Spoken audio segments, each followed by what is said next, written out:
Yung una, dito yung hair ko. Ayun, dito na. Pinagupit kasi ni nanay. Kasi ayaw niya ng habang hair namin kasi madaming buhok dun sa CR. Saka pati sa washing. Ay!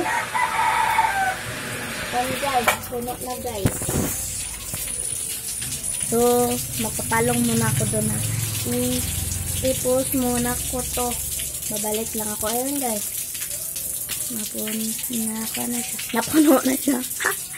So, sorry guys. So, si Angel pala yung gising kami. Dalawa lang kaming gising. Ay, tatlo pala gising kami.